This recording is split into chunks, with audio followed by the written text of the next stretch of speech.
আজই ডাউনলোড করুন আর এনজয় করুন আপনার পছন্দের শো। টিচার দিদিকে সে একজন আছে গো। তুমি আমায় ঠিক করে বলো তো বাপু, এর মধ্যে তুমি আমার সতীন নিয়েছো ঘরে? রাজু, তুমি হঠাৎ এত রাতে ফোন করলে? তুমি আমাকে নিয়ে যাও না গো। কেন রে, ওরাও কি তোকে বের করে দেবে নাকি? দেবেই তো, কেন দেবে না? আমি কে ওদের যে ওরা আমাকে চিরকাল গাড়ি বসিয়ে রাখবে? ও লাজু, এমনি করে বলিস না রে। তুই কোনো রকমে হাতে পায়ে ধরে ওখানে থেকে যা। বল, আমার বর আমাকে 1-2 বছরের মধ্যেই নিয়ে যাবে। 2 বছর? তুমি দেখো আমি ঠিক মরে যাবো তার মধ্যে।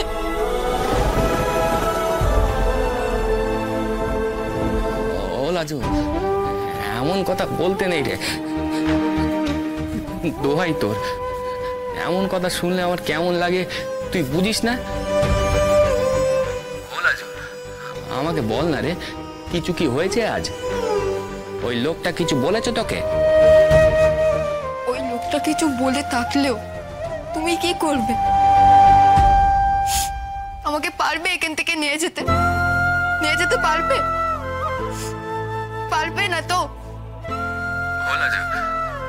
এমনি করে বলিস না রে, আমার নিজের ওপর খুব ঘেন্না হয় জানিস তো। কেমন বেটা ছেলে আমি, বিয়ে করেছি, পরিবারের দায়িত্ব নেওয়ার ক্ষমতা হয়নি। বাপে যা বলে তা শুনে চুপ করে থাকতে হয়। তবে আমি চেষ্টা করছি, খুব চেষ্টা করছি, বিশ্বাস কর। টিচার দিদি আমাকে বলেছে সামনেই মাধ্যমিক দেব, একবার পাস করলে চট করে নিজের জন্য কিছু একটা জুটিয়ে নিতে পারবো। তুই দেখিস, ঠিক পারবো। টিচার দিদিকে? সে একজন আছে গো, খুব ভালো মানুষ, আমাদের বাড়িতেই বাস করে। ও কে হয় তোমার? কেউ হয় না রে, আবার যেন অনেক কিছু হয়। তুমি আমায় ঠিক করে বলো তো বাপু, এর মধ্যে তুমি আমার সতীন নিয়েছো ঘরে? ওরে লাজু, তুই একটা বোকা। তোর সতীন হলে বুঝি আমি তাকে দিদি বলে ডাকবো? হ্যাঁ, একখানা কথা কিন্তু কয়ে দিচ্ছি, যদি আমি শুনেছি তুমি সতীন এনেছো, তাহলে কিন্তু এই লাজু গলায় দড়ি দিয়ে মরবে। লাজু, আর তারপর শাকচুন্নি পেটনি হয়ে তোমার আর সতীনের গাড় মটকাবে। তোর যে তোকে দেখেছে সে তোর ওই চোখ দুকানায় মজেছে, সে কি আর অন্য কারোকে মন দিতে পারে নাকি রে?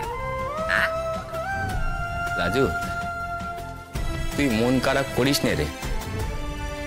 দেখ, এইতে তোর আর আমাদের দুজনেরই খুব কঠিন সময়। তোকে যেমন করে হোক আশ্রয়খানা রাখতে হবে, বুঝতে পেরেছিস? আর আমাকেও নিজেকে তৈরি করে নিতে হবে বাপের হাতের বাইরে গিয়ে কিছু একটা করবার জন্যে। রাজু, তুই দেখিস আমরা সংসার করব,